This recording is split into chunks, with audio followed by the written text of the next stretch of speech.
ગાંધીજીના 11 મૂલ્યો. સત્ય, અહિંસા, ચોરી ન કરવી, વણજોતું નવ સંઘરવું, બ્રહ્મચર્ય ને જાતે મહેનત, કોઈ અડે ના અભડાવું, અભય સ્વદેશી સ્વાદ ત્યાગને, સર્વધર્મ સરખા ગણવા, એ 11 મહાવ્રત સમજી નમ્રપણે દ્રઢ આચરવા. ગાંધીજીએ આ 11 વ્રતોને પોતાના જીવનમાં ખૂબ જ ઉતારેલા અને સમગ્ર જીવન આ મૂલ્યોને વળગી રહ્યા હતા. ગાંધીજીએ આ 11 મૂલ્યોને માનવ જીવનમાં ખૂબ જ મહત્ત્વના ગણાવ્યા છે અને 1972માં સ્થપાયેલી સેવા સંસ્થાએ પણ સંપૂર્ણપણે ગાંધીજીના મૂલ્યોને આચરે છે. ગાંધીજીના મૂલ્યો ઉપર ચાલતી સેવા સંસ્થામાં દરરોજ સવારે સર્વધર્મ પ્રાર્થના અને આ 11 મૂલ્યોનો મહિમા ગવાય છે. દરેક વ્રતનું પોતાનું એક આગવું મહત્ત્વ અને મનુષ્ય જીવનમાં આગવું સ્થાન છે. આવો આ વ્રતની સમજણ દ્વારા ગાંધીજીના જીવન ધોરણને સમજવાનો પ્રયત્ન કરીએ. આ 11 વ્રતો કે મૂલ્યોમાં સૌથી પહેલું આવે છે સત્ય. સત્ય એટલે સચ્ચાઈનું આચરણ કરવું જોઈએ. ગાંધીજીનો મુખ્ય ઉદ્દેશ શું? તો સત્ય. અને સત્ય જ એમને માટે ચિંતનનો વિષય, વિચાર કરવાનો વિષય. સત્ય જ એમની પ્રાર્થના, સત્ય જ એમની આરાધના, સત્ય જ એમની સાધના. આ વિચાર માત્ર કેટલો અદ્ભુત છે તો આપણે હંમેશા સત્ય જ બોલવું જોઈએ. પણ ગાંધી કહે છે કે સાચું એકલું બોલે પણ વિચાર ખોટા કરે તો એ સત્ય ન કહેવાય. મનમાં એક અને બોલે બીજું, એ અસત્ય. આ વિચાર માત્ર કેટલો અદ્ભુત છે તો આપણે હંમેશા સત્ય જ બોલવું જોઈએ. ગાંધીજીએ સત્ય પછી બીજો કોઈ મૂલ્યને મહત્ત્વ આપ્યું હોય તો તે છે અહિંસા. અહિંસાનો માર્ગ જેટલો સીધો છે તેટલો જ સાંકડો પણ છે. અખૂટ ધીરજ તથા અપાર સહનશક્તિ વિના અહિંસાનો માર્ગ અપનાવવો એ ખૂબ જ સાહસ માંગી લે છે. હિંસા 3 પ્રકારની હોય છે.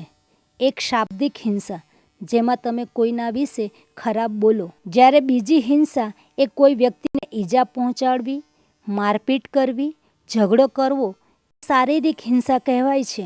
ત્રીજા પ્રકારની હિંસા એટલે માનસિક હિંસા, જેમાં કોઈ વ્યક્તિને ગમે તેમ બોલી જવું, માનસિક દુઃખ પહોંચાડવું, તેને અપમાનિત કરવું. આપણે હંમેશા આ વાતની તકેદારી રાખવી જોઈએ કે આપણા દ્વારા આ 3 પ્રકારની હિંસા ના થાય અને કોઈને દુઃખ ના પહોંચાડીએ. બધા મૂલ્યોની જેમ સેવા સંસ્થા બ્રહ્મચર્ય વ્રતનું પણ પાલન કરે છે, જેમાં સાદગી અને કોઈ પણ મોહ માયા વિના જીવનને મહત્ત્વ આપવાનું આવે છે. ગાંધીજીએ ચોથું મહત્ત્વનું અસ્વાદ એટલે કે સાદું જીવન અને સાદું ભોજન, આ વાતને ખૂબ જ મહત્ત્વ આપ્યું હતું. એ ગાંધીજીના મંત્ર સમાન હતા. બહુ મસાલાવાળું કે તેલવાળું ભોજન લેવાથી પ્રકૃતિ તામસી થઈ જાય છે. તેવું ભોજન સ્વાસ્થ્ય માટે પણ હાનિકારક હોય છે.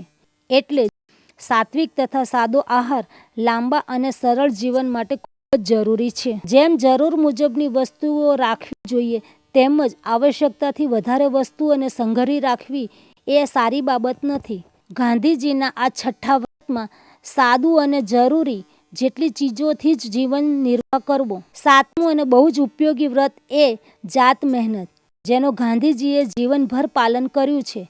આપણે પણ હંમેશા આપણું કામ જાતે જ કરવું જોઈએ. જાત મહેનત હંમેશા ફળે છે. ગાંધીજીનું 8મું વ્રત છે સ્વદેશી. આ વ્રતનું મહત્ત્વ આપણી દેશભક્તિ માટે જોડાયેલું છે. આપણા દેશમાં બનતી બધી જ વસ્તુ વાપરવી જોઈએ, તેથી આપણે દેશના કારીગરોને વળતર પણ મળી રહે. આપણા દેશમાં બનતી વસ્તુઓ વાપરીએ, આપણા દેશનું ગૌરવ વધારીએ. ગાંધીજીના જીવન તથા તેમના આપેલા આ 11 વ્રત વિશે આ વ્રતમાં પણ મનુષ્યના જીવનમાં મહત્વનું નિર્ભયતાનું સ્થાન ગાંધીજીના દરેક મૂલ્યમાં મહત્વનું બતાવવામાં આવ્યું છે. જે સત્યનું પાલન કરે છે, જે અહિંસાને પરમ ધર્મ સમજે છે, તેની સામે નીડર રહેવું ખૂબ જ અનિવાર્ય છે. નિડરતાની સાથે સાથે જે મૂલ્યનો ખૂબ જ મહિમા ગવાય છે તે અસ્પૃશ્યતા નિવારણ.